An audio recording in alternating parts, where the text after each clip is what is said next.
What fascism is going on lately? Joe Rogan is the reason Trump is president. You were getting so much hate. I thought that made no sense.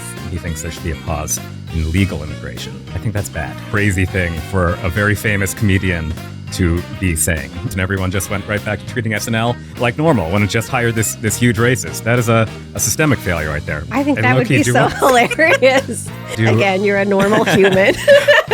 Shout out to Cardi B. He dissed in a rap. She said, you guys are harassing her too much. And I don't know. People want her to be like non-binary or something. And she's like, I'm not. Hello and welcome to the Mary Houlihan Show. Today we are joined by comedy critic and poet Seth Simons. Woo! Thank you for having me. Thanks for coming, Seth. Glad to be here. Okay, so tell me what you do. Let's see. What do I do? I'm a writer. I'm a journalist. I write about comedy, sort of focusing on labor and inequality in the industry. I write about comedy sort of as an industry and a business more than I do review specials or shows and things of that nature. I have a newsletter where I write about it. It's subscriber supported. It's called Humorism. That's right. It's really good. Humorism.xyz. Thank you. I recently launched the Humorism Evening Podcast, which is a weekly podcast. It's not video. It's purely audio, about a half hour long. I find I don't know how to talk for hours at a time, as a lot of podcasters do. I respect that more than I did before I started the podcast, even though a lot of what I do actually is watch hours of podcasts and criticize, or at least just note what podcasters are saying. Yes. And I am a poet, and I do various other writing things that it takes to sustain a living in 2026. Sure. So on Humorism, yes, you follow the podcast and you kind of just list what fascism is going on lately, basically. Yes, that is a large part of it. I mean, I've been doing the newsletter since like 2018 or 19, and I think originally I was writing mostly about UCB and sort of the improv industrial complex, which is based on a lot of labor exploitation. Yes. As I think is fairly well known by this point. And gradually I got into writing more about the seedy underbelly of the New York comedy scene, where there are lots of I would call them right-wing podcasts. They call themselves sort of offensive, edgy comedians. Sort of, the Legion of Skanks and that sort of whole adjacent scene, which has ballooned over the last 8 years or so to become a huge part of the comedy industry at large. And I think it's sort of well known enough that Joe Rogan is this sort of crazy guy who says crazy things on his podcast and is a little transphobic and a little conspiratorial and anti-vax. But he's one part of a huge network of comedians who many are less famous than him. Some are more famous, or not more famous, but roughly as famous. But they all say very bad things. And I think a lot of people don't know that the Joe Rogan crowd is out there complaining about how white people are becoming the minority, or ranting about trans people and trans gender affirming care for trans youth, and ranting against immigration and communism and what have you. And I try to document that because I think someday the Trump movement will stop being in power. I think it won't be in power forever. And when it's not, I think it might be useful to be able to look back and see who supported that movement, who helped it get into power, and who helped it deliver its messages. And I also think it's important right now, but my sort of long-term goal is to create a record. I like what you do, but I also feel kind of complicated around a lot of these issues. I guess like, okay. Years ago, a lot of that community, they got so angry at you because Shane Gillis got hired then fired, and they said, oh my God, it's this blogger's fault. Right. And I don't think that's true. There was a video of Shane Gillis doing an Asian voice. It would have come out that week by anyone. It would. Yes. An anonymous person would have posted it on Twitter.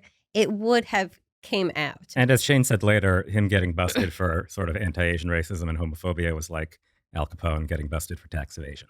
There was much more about him that did not get reported at the time, even in addition to, even with the stuff that did get reported. Yes. So I thought it was really insane that you were getting so much hate. I thought that made no sense. Yes. And but it also seemed like, well, geez, how the heck do you get these people to stop? Mhm. And we see that all the time, even with people who aren't right wing, people who have like crazy fans, and uh people talk about like what does like the artist, what is their responsibility to say like, hey fans, don't harass people on my behalf. Mhm. What if you say that and they keep doing it? How often do you have to say that? I actually was thinking of you. I saw a video of Cardi B recently. Oh, yes. Lots of people think of me when they watch Cardi B. She had a video begging her fans to not pick on Bia, Mm. who she dissed in a rap. She said, "You guys are harassing her too much," and every time she opens Instagram, people are saying crazy things to her. You guys, you don't have to do that for That's me. really nice of Cardi B to do that. Shout out to Cardi B. Yes. And I was just thinking that's so funny because you don't really see people do that ever, and I feel like she did it in a really classy, fun way that I was like, if people do that, they should do it the way Mhm. she did, because it wasn't scoldy or serious. It was kind of, "Come on, you guys." Now it's become since the 2024 election, of course, oh my god, this whole it's so fucking annoying, the media Mhm. talking about we need Joe Rogan up the left. They're also saying that Joe Rogan made Trump happen. I think none of these people should be interviewing Trump or JD Vance Right. or Peter Thiel or Sam Altman. Mhm. But I feel like it's kind of stupid and simplifying to say like Joe Rogan is the reason Trump is president, Right. which certain people are He saying. certainly isn't. And Yeah, I don't think you could point to any one commentator, any one figure, any of the people I write of about and say course. these people are responsible for the rise of fascism. At the same time, fascism rises and has been rising, Yeah. and it has been rising due to complicated currents in our culture and our Mhm. politics and American social life. And I, I think everything matters, unfortunately. Yeah. Every little part matters. And the part that I focus on is one that I think matters more than people give it credit for, because it is an art form that basically invites you to turn off your brain Mhm. and to give in to the feeling of pleasure that laughter gives you. And a lot of comedians would like to think that jokes are a magical form of communication in which no meaning is conveyed. And Mm. that's why it's okay for them to say whatever they want. And I think jokes are a particular vehicle for delivering content and information. And the fact that people, comedians, audiences think it's not, uh, makes it all the more effective at seeping into the brain and changing the reader's mind, the listener's mind, in ways they may not be Yeah. aware of, or giving them permission to indulge and express feelings that would otherwise be taboo. And sometimes it's good, I think, to indulge and express taboos. There are bad taboos, but there are also good taboos.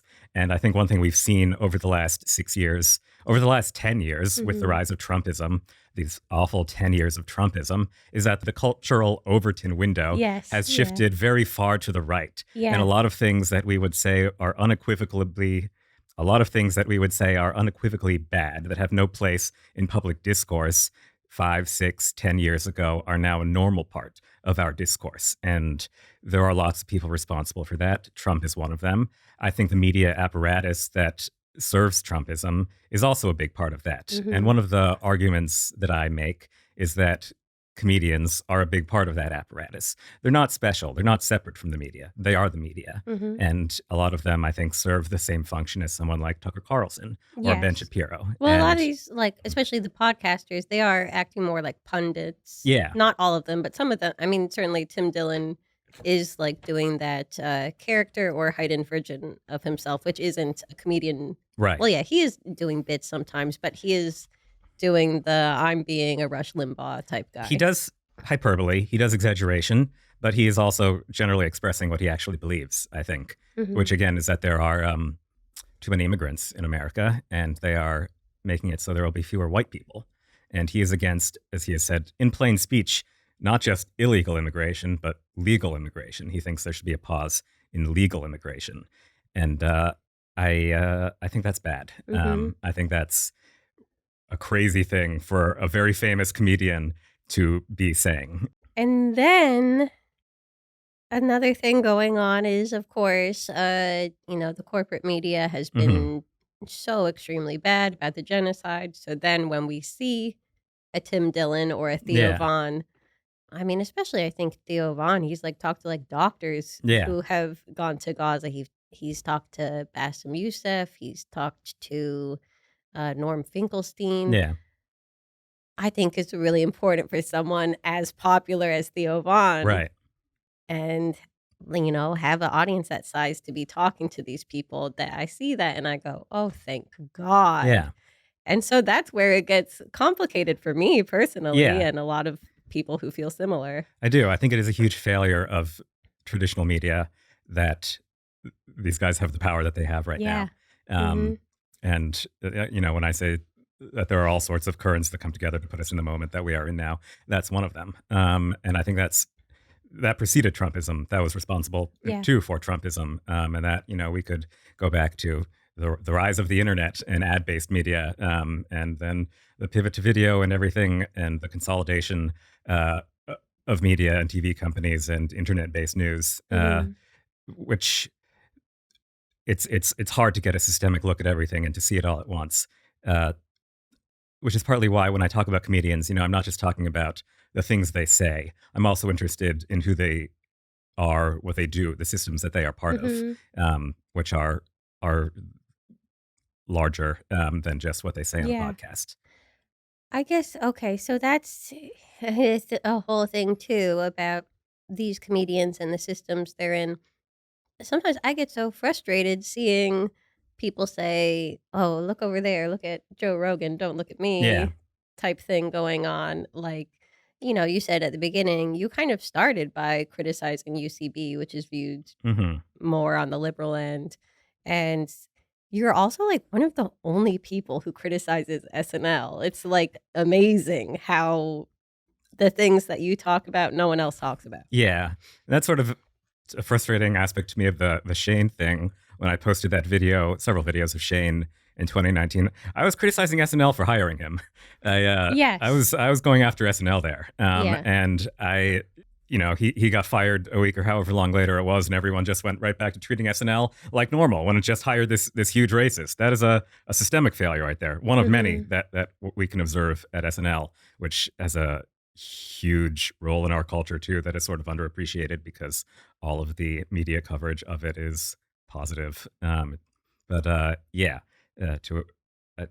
going to say to answer your question, but I don't think you asked the question. I just sort of jumped in there. Sure. But yes, I mean, I think the rise of this class of fascist comics, I call them fascists. I think in 2018 or whenever, people thought I was crazy for calling them fascists. It was a little controversial. But I think now after the 2024 election, when many of them went out of their way to help Trump get reelected, I feel it is safe to call many of them fascists, in addition to the things that they say and believe. I think this class has been able to rise in part because comedy's institutions, to the extent that comedy has institutions, there are comedy clubs, which are these little fiefdoms run fairly autocratically by comedy club owners, and in some cases by the major tour promoters.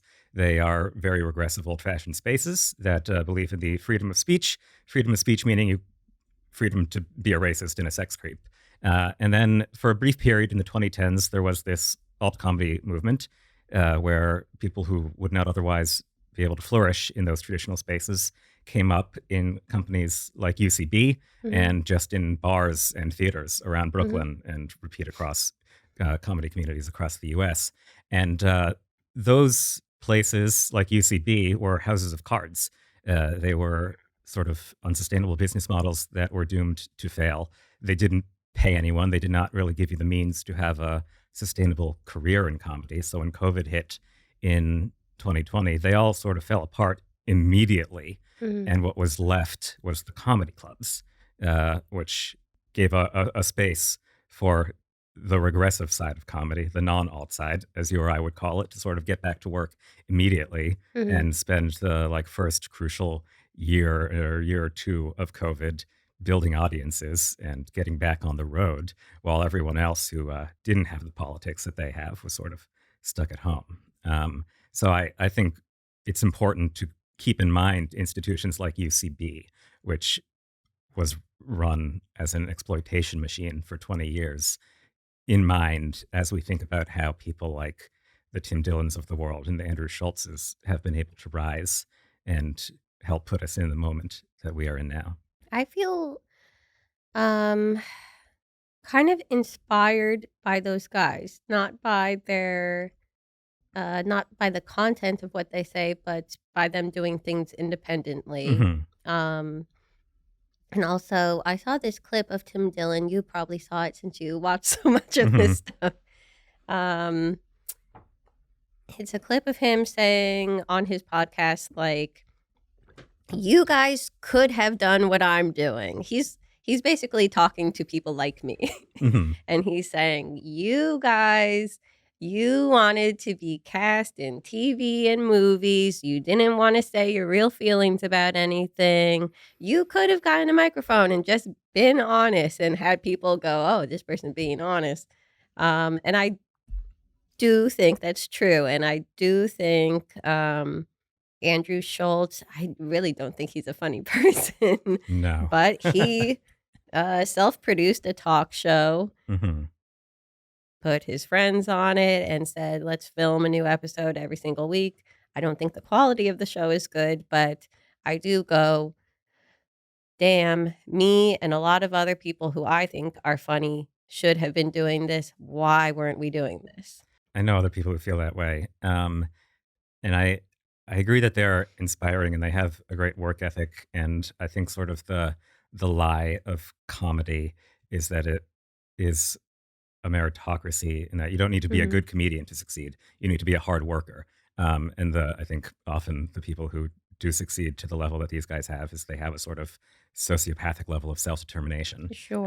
that uh, drives them to produce, Mhm. regardless of whether what they're making is good. So the people Yes. who care about whether something is good, and it takes a long time to make something good, Mhm. I think, they sort of get stuck and left behind. But I Because think sometimes we have a cynicism of saying, well, I don't say this because I don't believe it, but I see other people say it, say like, "Oh, those podcasters, they're only popular because they're racist." And certainly they have a lot of fans who are racist and go, "This person's racist, I'm gonna listen to them." I think these people are popular foremost because they have a show on YouTube and they have a podcast and it's extremely accessible. yes. And everyone I know who is so, so, so, so, so funny is writing little films that they're Hmm. planning on shooting 2 years from now, and they're not putting themselves on YouTube every single week. And, not everyone has to do that if, like, your dream is to make films, then make films. But I think more of us should just be doing what they're doing. Well, yeah, but that's a credit to a tech platform Yes. that rewards a certain type of Yes, of course, material, that's of true. content. Yeah. If Comedy Central was paying comedians X amount of money to make X set every week, and they Mhm. would put it on their YouTube channel, Yes, I yeah. think that would have been a boon. If Netflix, which had hundreds of $1 million to give Dave Chappelle, Mhm. gave a little bit more to up and coming comedians Mhm. uh, to put out half hours or hours or even just 10 minutes. Yeah. I think that would have been a boon. The other thing that these guys have, and maybe this will sound too convenient and easy, but I think it is true. They have Joe Rogan, Mhm. who made a lot of them famous by putting them on his Yeah. podcast again and again and directing his huge audience to them. Mhm. I think he was pretty instrumental in a lot of these guys rising, especially the ones who you might otherwise say were canceled. Mhm. Especially again in that I believe it was a crucial pandemic year and 2021 when Rogan moved from LA to Austin because he was sick of the health restrictions and all the homeless people in LA. And he created his own little comedy utopia, which I think is basically a jobs program for bad comedians and racist comedians. Sure. I think that is a huge thing, a huge factor in the rise of these guys. And it's something that perhaps the left wing Joe Rogan could do, but the left wing Joe Rogan isn't getting 500 million from Spotify Yes. and 20 million per special from Netflix. So I But don't. I think the thing that I see there where I'm like, oh, but like that part is good that we should be doing Mhm. is that he puts on all of these people when he's not interviewing like a crazy Yeah. tech billionaire. He's interviewing Jordan Jensen. Mhm. He's interviewing, tons of comedians who Yeah. are way less popular than him. And maybe she's a bad example because she already is popular, but Mhm. he in the past would have on these comedians who didn't really have a big fan base. And on this side, I really think a lot of people are doing a bad job. I think a lot of people are not willing to do that. I Right. think they only want to interview celebrities because if I interview a celebrity, that raises my profile. Yeah. Why would I interview someone who's not famous? Ugh, I don't want my podcast to be for losers. I really feel this is how a lot Mhm. of people on the so-called liberal side, and I think that's why in part, sometimes you'll see the Tim Dillon folks say, like, these guys are such hypocrites. Like, they're not morally better than us. They're just Mhm. trying to make it in Hollywood. Yeah. Yeah. Well, I think in an ideal world, the institutions that exist would create a pipeline, a talent pipeline, if you Yeah. will, for emerging comedians. It used to exist. Mhm. You used to have, Comedy Central, Digital, and IFC, and Yeah. Adult Swim made more than it made now. Yes. And as the big TV companies have consolidated, you see less and less of that. Mhm. Netflix has really stopped investing in emerging stand-up. Comedy Central doesn't exist. Yeah, it doesn't exist. Yeah. And it shouldn't be on the individual artist, I No. think, to market themselves. Because then you're relying on, I need a friend who has enough money to self-produce things Right. and wants to help others. Yeah. And there's not a lot of people like And that. like that Netflix, even the specials that it does make, I believe it wants comedians to front the money. Yeah, And exactly. I think a lot of the short comedy series it has made were self-produced by like Shane Gillis or Mhm. Tom Segura or what have you. So that next rung up on the Mhm. ladder of being an artist is dependent on whether you have the money Yeah. to self-produce a TV series and sell it to Netflix. So there's the structural and the individual, I think, all combining to make a pretty bad situation for comedians who want to get famous without saying immigrants are bad. Yes. But again, I know the algorithm is going to reward stuff that's extreme and can you Mhm. believe they said that and stuff that the algorithm rewards stuff that has genuine viewers and hate viewers. So Yeah. I really wish we would stop hate watching stuff. Yes. I think we're going to I get some don't hate think viewers that's on this one. I know. I know. Um but that's okay. Mhm. I want people who, think you're annoying, Seth, to watch this and then go, "Oh, he's kind of normal. I had made up this idea of what Seth That would be Simons is." amazing. I think I'm normal. Because, yeah, I think some of these people, they think of everything in, like, culture war Mhm. terms and, "Oh, the mean critic who's making fun of the comedian," and it's like, can't we just all, like, criticize these people? Why Right. And the not? thing is, comedians are critics. They're all Yeah. critics themselves. Yes. That's what all anyone is doing is talking about other stuff that is happening. Yeah. And I, yeah. I just don't like that knee jerk, like, he criticized a comedian, I like, "Who cares? Can't we all criticize everyone all the Yeah. time?" Someone who I really have liked, is Jay Jordan Mhm. because he is very critical, he really shits on a lot of people, but he Mhm. does it very funny, Yes. and sometimes I think, on their side, the anti-woke side, um some of them are annoyed by scoldiness. Hmm. And I think if more of us were funny in our criticisms, it might go down easier. It may be, Or it could but have a back and forth, which I think could be fun. yeah, Mm-hmm. I think there's probably a place for that within comedy. As someone who is not a comedian myself, Yes, yeah. I resist the idea that it's simply about being funny, because I don't think funniness in and of itself is morally virtuous. I think Sure. funniness is again a delivery mechanism. Yeah. You can use funniness to say a good thing. You can use funniness to say a bad thing. And I think plenty of people on, since we're talking about sides, on our side, on the set of comedians who we like, I think a lot of them are extremely funny, but they're funny in a way that isn't what the people who flock to the Tim Dillons of the world are drawn to. Yeah. I think if Joe Pera were to sit down with Tim and have at it, I think he would be very funny, but I don't know how persuasive he would be. Actually, I think I that would low-key be do so want- hilarious. Oh my God, that would be so hilarious. yes.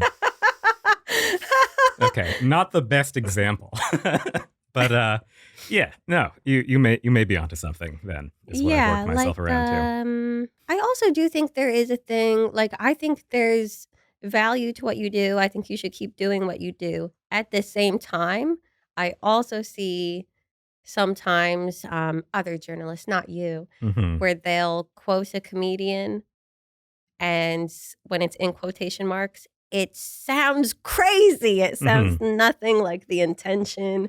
And everyone in the room watching the comedy, it was obvious that that was not the intention. Yeah. Um, and I see them doing that for likes, for clicks. And I'm like, well, surely this isn't good. And this is going to piss off people and make them not like journalists, Yeah. which is a bad road It's to go down. difficult because I think people think that I think irony doesn't exist. I know irony exists. I understand and can recognize irony. A lot of what I do, Again, you're a normal human. a lot of what I do on my newsletter, and I don't love that it has become this, and I try to do other things, is just provide long transcripts of what is actually said. Because, the Shane stuff years and years ago, people were like, you're taking this out of context. And I'm like, I actually don't think I was. I gave plenty of context, but I acknowledge that sometimes it is necessary to have the context to see that the awful thing that gets the scare quotes was actually said as part of normal speech. Or if it was said ironically, it was said in a way where the irony conveyed the bad message. And I think a lot of these guys are saying much worse things than anyone really recognizes, because a lot of people don't go and listen to Dave Smith talk for an hour, 2 hours every night. I don't think they know that Dave Smith is really concerned about the declining white population in America. Which is just weird. Yeah. And it's again, all these things that we would have recognized as unequivocally, I can't say that word today. It's all these things that we would 6 years ago have recognized as unequivocally bad, as, not even deserving of debate. And now where we have all these people sort of going on Drop Site or, on MSNBC and debating. And I think that is a bad sign and a testament to sort of the failure of attempting to engage with these people on their terms or not engage with them at all. To go back to the quotation, and is this person offensive or not? Like Robbie Hoffman is someone who, I think she's terrific. I think she's like important, dare I say, for comedy.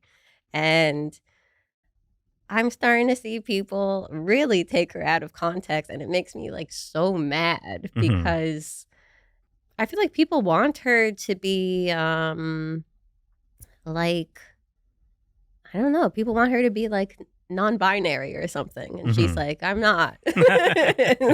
Like, I think it's extremely valuable to have someone like her who is extremely funny and charming, gender nonconforming. She's a woman, but she's had surgery. She's figuring out what she is. She's married to a woman. She grew up poor. She sees hypocrisy in a lot of things. that she can go on Neil Brennan's show, or she can go on just like a regular TV talk show and tell her story. There certainly are like quote unquote regular Americans who are watching that and they go, oh, I've never met someone like that. I thought they were annoying. Now I see that they're funny and normal. I think that's important. And like, how are people like not getting that that's like extremely valuable because they're like, she's not saying my opinions perfectly. So she's on their side now. Yeah. I really don't like that. I have to confess that I haven't really paid much attention to the discourse surrounding Robbie. I do agree that it is important for people to see that, even though I at the same time chafe against the idea that people of whatever oppressed identity should have to prove their humanity. Yeah. And I think Sure, we are in a yes, place where that yes. is valuable because of all these pre-existing conditions where the right wingers, the Chappelles, have so thoroughly won the discourse. And maybe it's just too bad, and now we do need people to prove their humanity. I don't know, but yeah, I mean, I have never and would never argue that comedians should not say edgy things or test the bounds of sensibility. I like what Anthony Jeselnik said, which is that comedy is about getting away with it. You know, if people are mad at you, it needs to be funny enough. Yeah, right. Which is why he's very funny and Tony Hinchcliffe is not funny. Yes. Which also, you have enough money to hire writers. Why not just? It's very strange. It's I think so many of these people love the adoration and the power. Yeah. And Hinchcliffe especially has created not to reuse my joke from earlier, but a jobs program for open micers. You know, in the absence of the talent pipelines we had 10 years ago, we have Joe Rogan and Tony Hinchcliffe. It's terrible. It's just awful. It's bad for the art form. I don't think there's any way around it. But I see Kill Tony, and then it makes me think of the special without Brett Davis and the Chris Gethard show. Right, and they're all building on. I go, those could have been this. If you don't know what those are, they're public access shows that had a lot of comedians, some of whom are famous darlings now. And they were on this public access show, and a lot of those people, they didn't even have representation at the time. It got them exposure. The episodes aired on YouTube. College kid comedy fans would watch them and discover people. It was a great thing. Kind of stopped during COVID because of COVID precautions, and no one has really picked up the mantle since then. There are some things. Yes, Ella Yerman has a show, Going Down with Ella Yerman, which is the same format and has a lot of great comedians. Some people do it on Reels or TikTok. They have their versions of making funny things with their friends. But I'm like, yeah, Kill Tony sucks. Let's make funny Kill Tonys. Right. Well, I think part of the problem is it's all that much harder to do free work now than it was 10 years ago. No. We can't separate comedy from the underlying economic conditions, which is the glimpse that I try to provide at times in the newsletter, is all of these people are able to thrive for these structural reasons, while the other side is sort of not able to thrive for these structural reasons. I think there, unfortunately, right now is much more money for MAGA stuff than non-MAGA stuff. I remember in 2020 when I started writing about Tim Dillon, a lightly famous comedy guy who'd done some work with Netflix, like messaged me. He was like, you know, one of these execs told me they're not going to be working with Tim Dillon or anyone like them, so you know you don't need to worry so much about those guys. Clearly that changed. And I do think the pendulum will eventually swing again, but we're in a moment. But also, I think something that happened there was they didn't want to hire the Tim Dillons at the time because they were not brand safe. Yeah. And yeah, he's right-leaning, but there's also left-leaning versions of it. There's people who criticize foreign governments, criticize our own government, and sponsors go, don't do that. What are you doing? That definitely happens on the left. And I think the pendulum swung because Tim Dillon proved, hey, I can get the numbers on my own, and now you guys need me. Right. So that to me signals that on the left, we should be doing that as well. And of course, there are people that are doing that, like Hmm. Chocolate Trap House or Hassan. Yeah. And there's people that are doing that, but we need to do it more, especially people who only complain and point and say, look how bad, look how bad. It's fine for a critic to do Well, I would that, argue but there isn't I enough don't like complaining and pointing seeing. Okay. in sort of the left side of comedy. I think we briefly saw some of it last year, circa Riyadh. We saw some of it circa Hinchcliffe coming out at the Trump rally. But you rarely see comedians say, "Hey, these people are huge racist pieces of shit," because Hmm. they're friends with a lot of the racist pieces of shit. I mean, uh, Rami on the Good One podcast, Hmm. said that he doesn't want to lump Andrew Schultz or Tim Dillon in with the Manosphere. He came up with them at the stand. He Hmm. said Tim Dillon's playing a brilliant character. I think that's a sort of willful, or maybe not willful, naivete about, again, what these people are actually saying. I know Mike Racine on your podcast Hmm. was reluctant to criticize Dave Smith because Dave is indeed, a very vocal critic of Israel and the Yeah, genocide. My feeling about that is Dave is against genocide there, but for ethnic cleansing here. So I have a tough time crediting I him. get what you're Yeah. saying. Yeah, But I think because comedy is so, the social is so intertwined with the professional that you you don't see a lot of the spotlighting of the sure. bad actors. I think that might help perhaps sway audiences who are on the Hmm. fence about, or not on the fence, but are persuadable.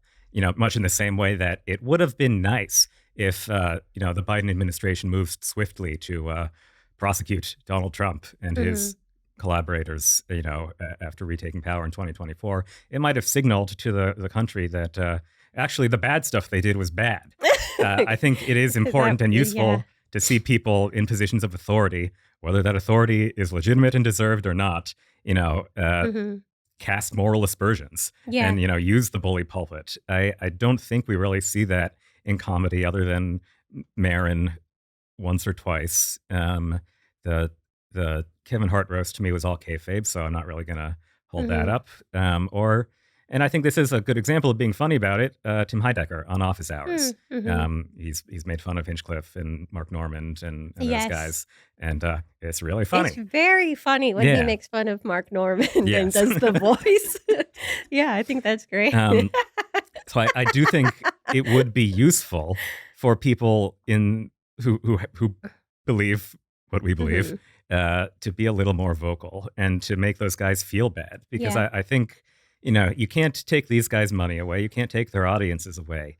You can maybe disrupt their ability to have the Hmm. social club that they want in comedy and to feel like every room they go into they're the hot cool guy. Yeah. I think that would be an important thing for a lot of comedians to do. I think they're still missing this kind of I feel like underneath a lot of this there's like a left versus right Hmm. hypocrisy thing going on that I think like the general public is not privy to. Yeah. Um that like okay, so like in politics, we the Epstein stuff. There's Mhm. so much credible journalism about these guys definitely did this Yeah. stuff. Let's prosecute them. Mhm. And there's Democrats and Republicans who we could prosecute.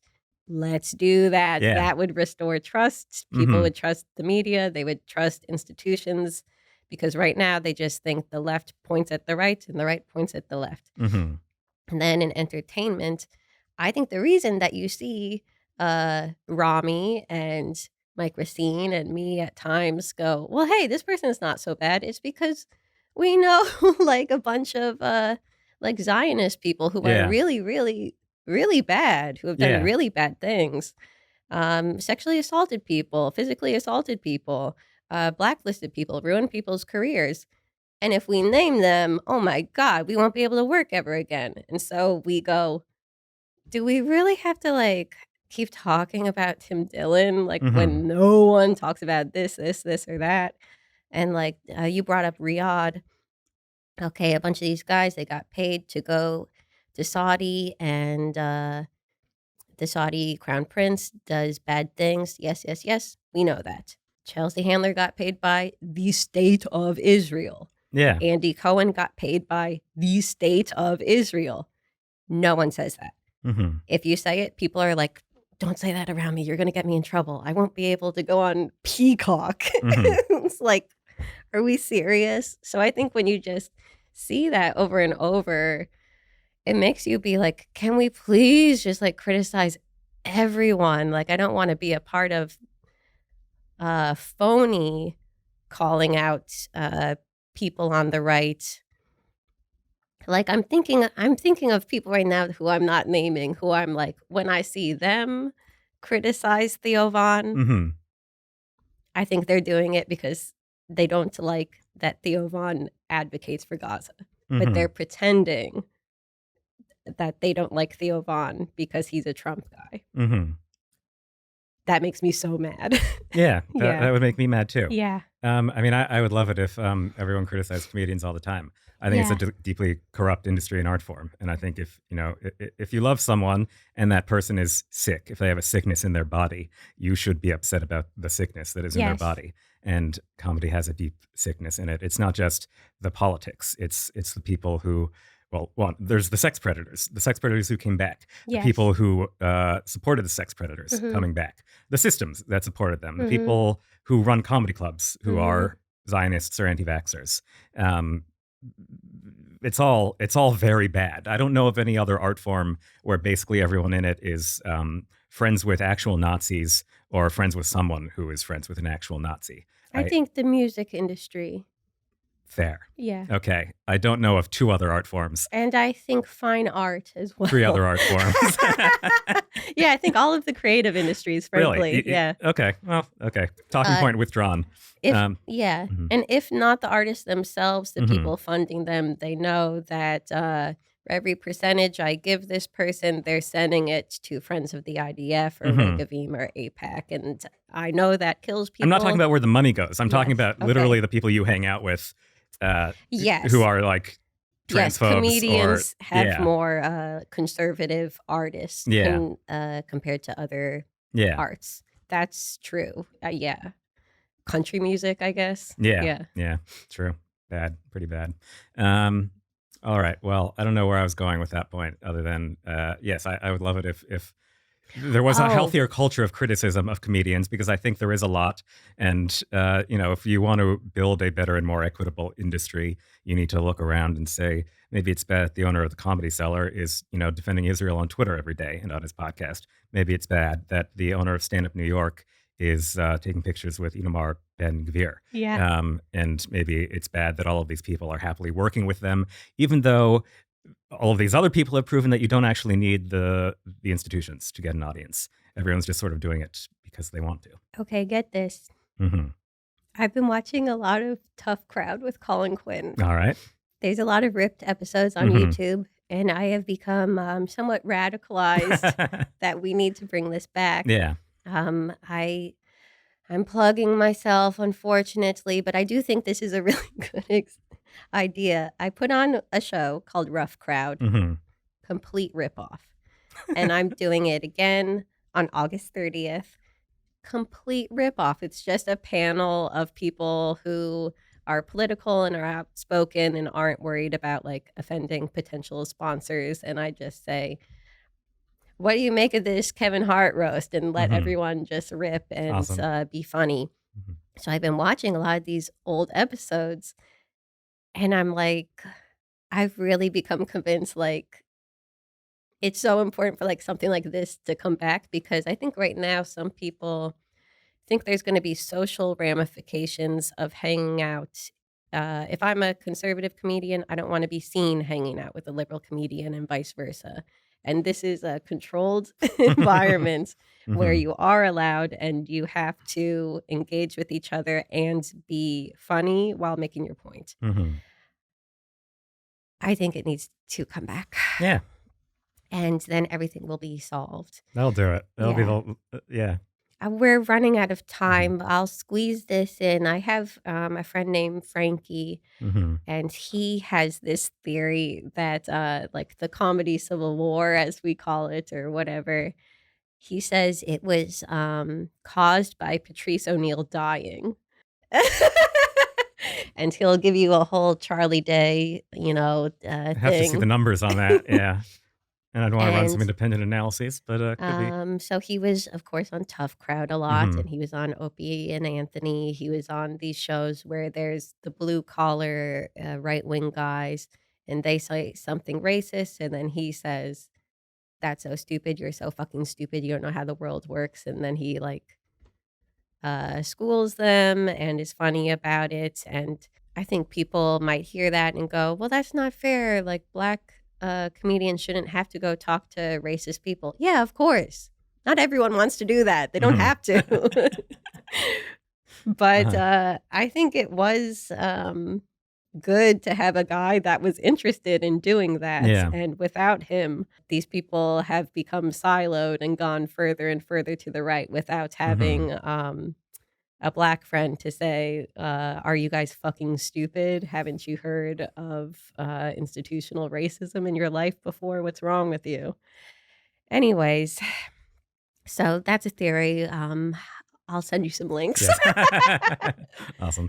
Well, Seth Simons, thank you so much for doing the show. Thank you for having me. I think you're fabulous, and I really hope that people who came to this episode hoping to write a screed went, oh, actually, he seems normal, and actually we could debate this in a totally normal, not scary way. It's possible. It can be done. Many have tried. A few have succeeded. Yeah, I think it can be done. Seth Simons, everyone. Thank you. Woo!